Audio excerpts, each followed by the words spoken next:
Assalamualaikum warahmatullahi wabarakatuh. Apa kabar anak-anakku sekalian? Bapak harap kalian beserta keluarga tetap dalam keadaan sehat walafiat, tetap di dalam lindungan Allah Subhanahu wa taala. Amin ya rabbal alamin. Anak-anakku sekalian, karena di Songkokerto hari ini ada yang terdampak COVID-19, maka home visiting tidak bisa kita laksanakan untuk sementara waktu menunggu kembali aman. Oleh sebab itu pada kesempatan kali ini kita pembelajaran daring lewat jaringan. Anak-anakku sekalian, minggu kemarin kita telah belajar tentang surat At-Tin, kandungan maknanya dan sebagainya. Bahwa dalam surat At-Tin itu Allah bersumpah atas nama 3 hal. Yang pertama demi buah tin, buah zaitun, demi kota yang aman, dan demi gunung Sinai. Pada kesempatan kali ini, yaitu pelajaran kedua, anak-anakku sekalian, kalian bisa buka buku pelajarannya. Pelajaran kedua, kita akan belajar tentang mengenal nama Allah dan kitab-kitabnya. Bagaimana cara kita mengenal Allah?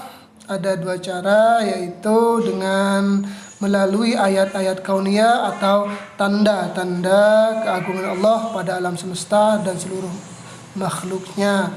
Contohnya matahari terbit dari timur kemudian tenggelam dari barat. Itu semua yang mengatur adalah Allah.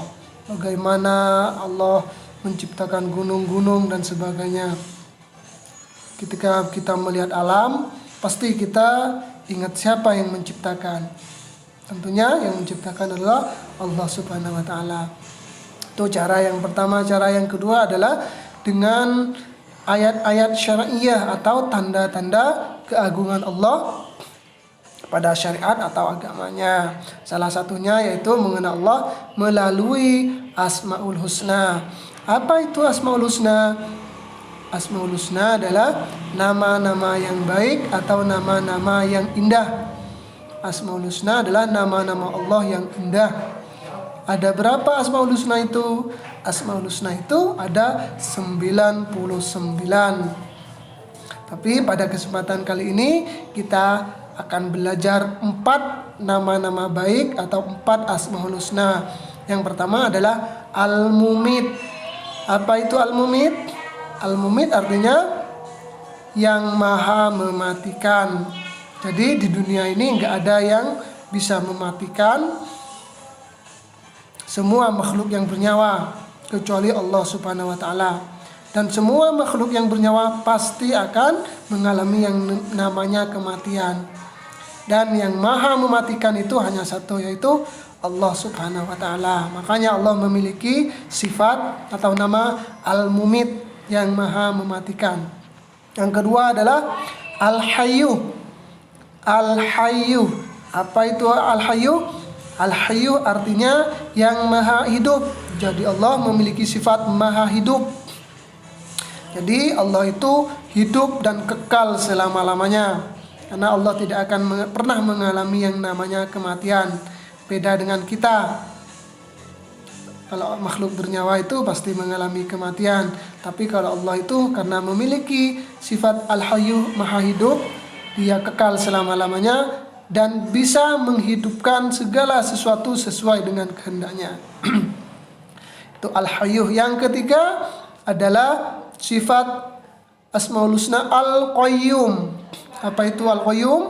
Al-Qayyum artinya yang maha berdiri sendiri.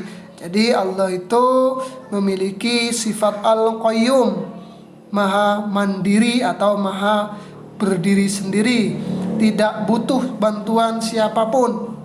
Beda dengan makhluknya. Kalau makhluknya kita pasti masih perlu bantuan orang lain, tidak bisa hidup sendiri-sendiri. Yang selanjutnya adalah Al-Ahad, yang artinya Allah Maha Esa atau yang Maha Esa. Maha Esa itu artinya maha tunggal atau maha satu. Allah itu tidak beranak dan tidak juga diperanakkan. Jadi Allah itu hanya satu atau esa. Makanya Allah memiliki sifat al-ahad.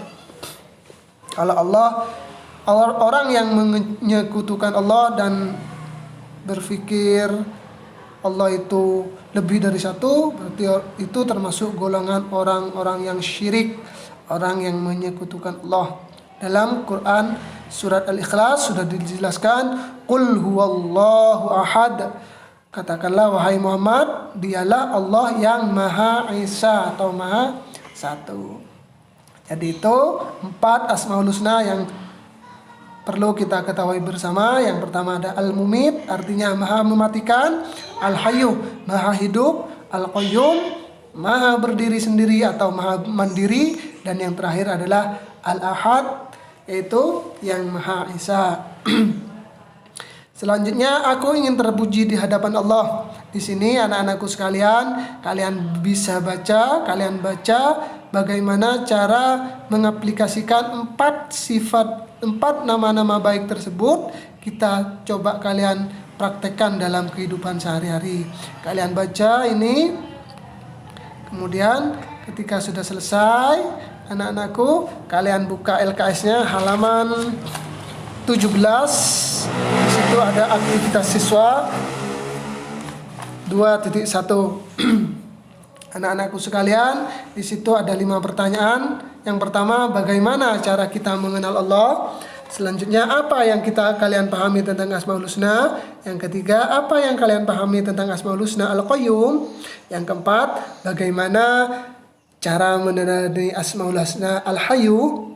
Yang kelima, tulislah dalil yang menjelaskan tentang Asmaul Husna Al-Ahad. Di situ kalian tulis di buku tulis kalian, kemudian kalian jawab. Setelah selesai, kalian foto hasilnya, kemudian kirim ke WA-nya Bapak.